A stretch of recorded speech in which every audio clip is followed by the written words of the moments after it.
Saya pernah dengar Ustaz, katanya orang yang sudah meninggal, arwahnya datang mengunjungi keluarga tiap malam Jumat. Apa benar itu Pak Ustaz? Tak ada dalilnya. Tak ada dalil. Tak pernah Nabi mengatakan orang mati itu dapat liburan malam Jumat, cuti balik ke rumah, tak ada. Rekreasi tak ada. Lalu roh itu di mana letaknya? Kalau nanti Abdul Somad mati, rohnya kemana? Roh orang baik tempatnya illiyin, roh orang jahat tempatnya sijjin. Dua saja. Begitu dalam kitab Roh ditulis Ibnu Qayyim Al-Jauziyah, murid Imam Ibnu Taimiyah. Yang baik illiyin, yang jahat sijjin. Tapi Allah punya kuasa mengirimkan roh itu untuk masuk balik ke dalam kubur di saat-saat tertentu. Lalu kalau saya ziarah ke kubur, Bapak Ibu ziarah ke kubur Abdul Somad, ini kubur Abdul Somad, mau puasa nih, lalu Bapak untuk almarhum Ustaz Abdul Somad Al-Fatihah. Apakah Abdul Somad tahu Bapak Ibu ziarah? Tahu, walaupun dia tak ada di situ. Dari mana dia tahu? Dari CCTV dikasih orang. Oh, datang juga jamaah Raudatus Sholihin. Jadi jangan ragu. Itulah kenapa ketika kita lewat di situ kita ucapkan salam.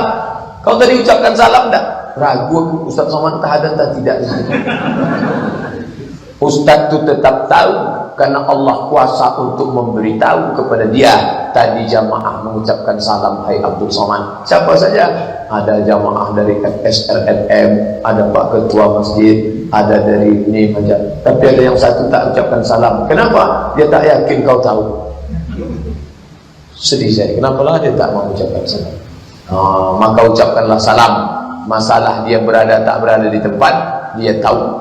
Jam-jam berapa aja dia ada di situ Pak Ustaz. Belum pula ada bocoran jam itu berapa. Bocoran maklumat tentang alam barzakh itu hanya dari mulut Muhammad sallallahu alaihi wasallam.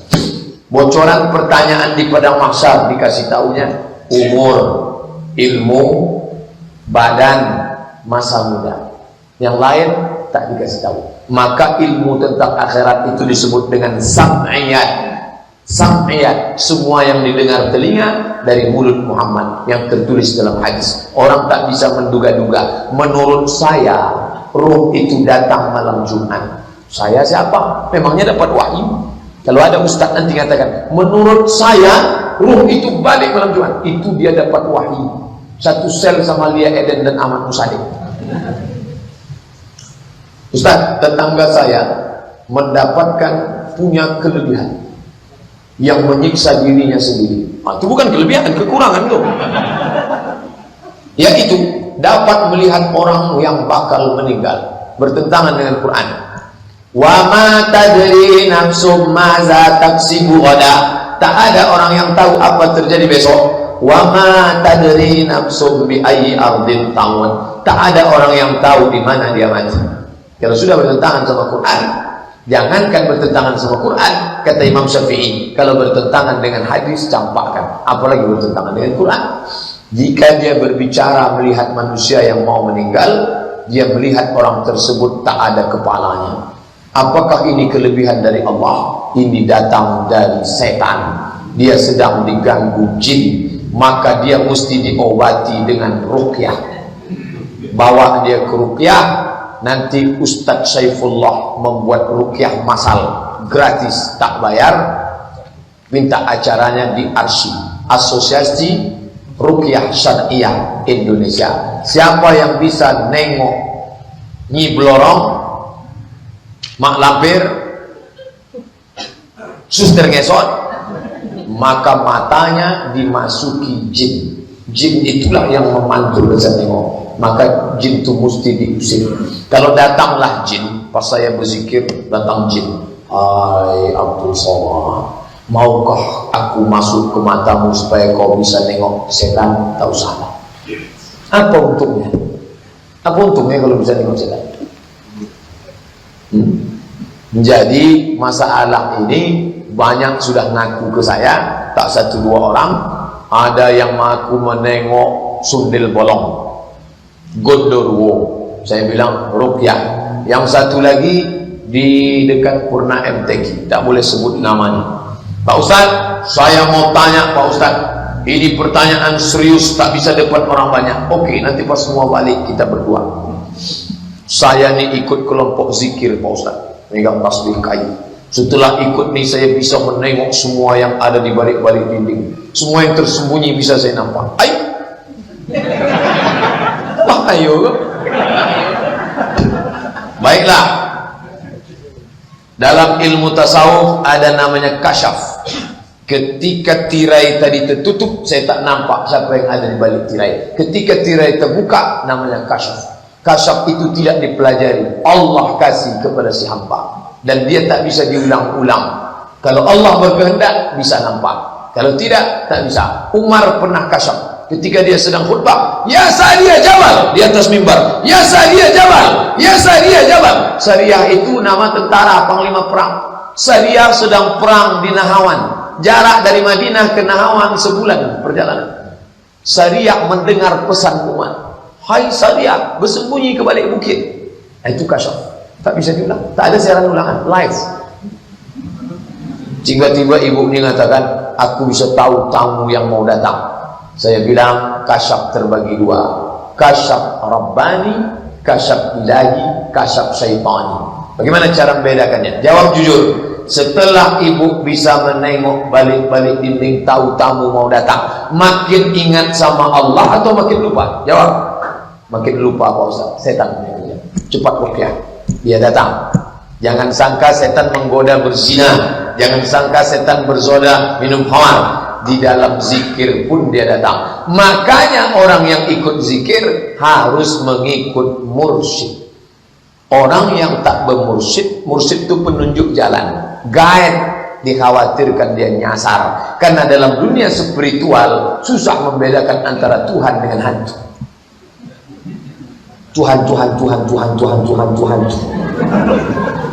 Maka mesti ada syekh mursyid. Man la syaikha lahu, siapa yang tak bersyekh, fasyaitanu syaihuhu, setanlah syekhnya. Maka silsilahnya sampai ke tuan guru. Kalau tidak, mengkhawatirkan dia disesatkan setan. Alhamdulillah. Kalau ustaz bacaan imam kurang satu huruf, umpamanya begini, ihdinas siratal mustaqim, tidak pakai sin. Tak pakai sin, mana bunyinya? Ihdinas siratal mustaqim. Bagaimana sholat kita Pak Ustaz? Sah atau tak sah? Kalau kurang hurufnya batal.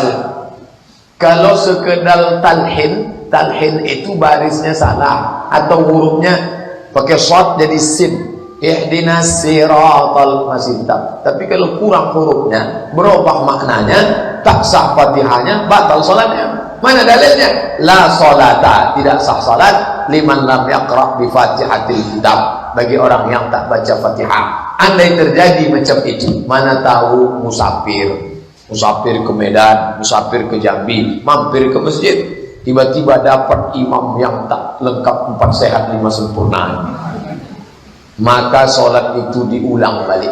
Namanya sholat i'adah. Sholat itu terbagi 3. Sholat pertama adah, sholat kedua qadha. Sholat yang sudah diikut diulang balik namanya adah. Maka fit and proper test imam paripurna, baca Fatihah. Bismillahirrahmanirrahim. Alhamdulillahi rabbil alamin. Ar-Rahmanir-Rahim. Maliki yaumiddin. Iyyaka na'budu wa iyyaka nasta'in. Ihdinas siratal mustaqim. Siratal ladzina an'amta 'alaihim ghairil maghdubi 'alaihim waladdallin. Lebih kurang begitulah agak-agak. Sikit lagi Ustaz. Yang mana lebih baik kita baca? Pakai Rabbana bisalam atau fahayyina Rabbana bisalam?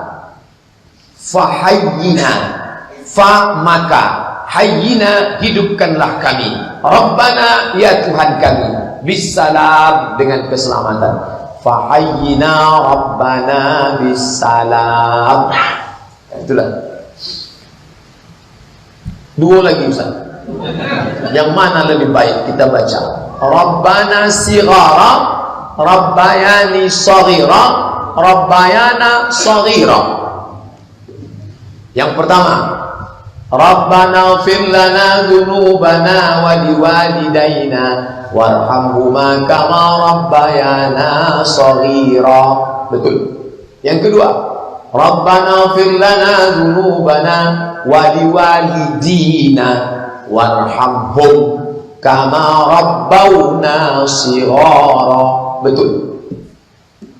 Secara bahasa mana yang betul? Keduanya sama betul. Apa bedanya? Yang pertama, ya Allah ampunilah kedua orang tua kami sebagaimana mereka berdua menjaga kami ketika kami masih kecil. Mereka berdua. Sedangkan yang terakhir tadi digabungkannya semua. Jagalah orang-orang tua kami sebagaimana mereka.